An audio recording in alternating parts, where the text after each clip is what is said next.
রাধে রাধে বন্ধুরা, কেমন আছো সবাই? আশা করি সকলেই ভালো আছো। আজ আমি আবার একটি রান্না নিয়ে চলে এসেছি। এই যে বাজার দিয়ে দেখুন পুঁটি মাছ কিনে নিয়ে এসেছি। এই পুঁটি মাছের আজকে আমি ভাপা বানাবো। তো পুঁটি মাছটা আমি ভালো করে পরিষ্কার করে কেটে নুন মাখিয়ে রেখেছিলাম। এবার যেই বাটিতে আমি ভাপাটা বসাবো সেই বাটিটা আমি নিয়ে নিয়েছি। এখানে সেই বাটির মধ্যে মাছটা নিয়ে নিয়েছি। তো এখানে আমি মশলা একটা বানিয়ে নিচ্ছি। এখানে শিলের মধ্যে একটুখানি আদা নিয়ে নিয়েছি, কয়েকটা শুকনো লঙ্কা, আর এখানে জিরা দিয়ে দিচ্ছি। তো আমি এই সব উপকরণটা ভালো করে বেটে নেব।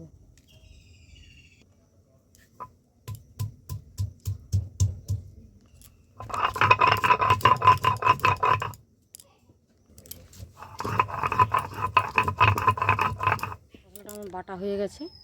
এবার আমি একদম ডাইরেক্ট মাছের মধ্যে নিয়ে নিচ্ছি।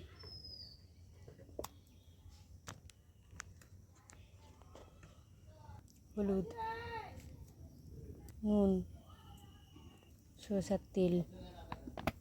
এবার আমি ভালো করে এটা মাখিয়ে নিচ্ছি।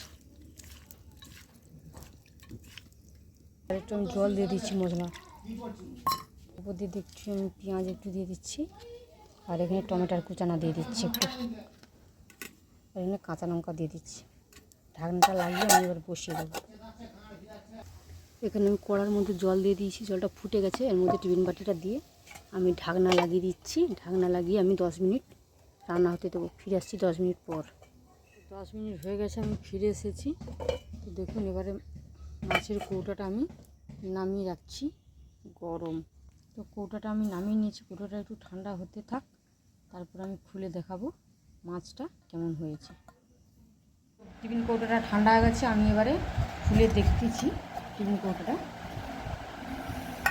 তো দেখুন তরকারিটা কি সুন্দর লোভনীয় হয়েছে।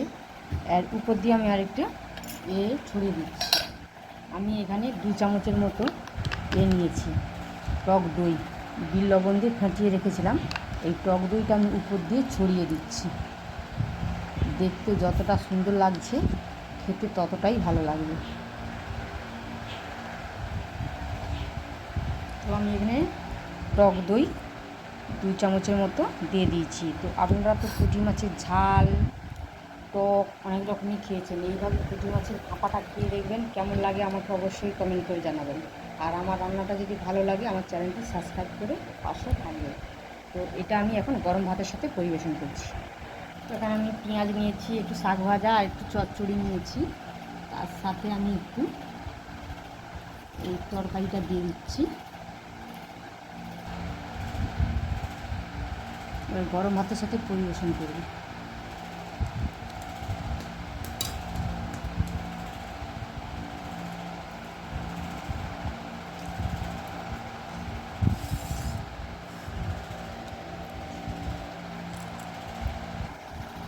দারুণ লাগছে খেতে।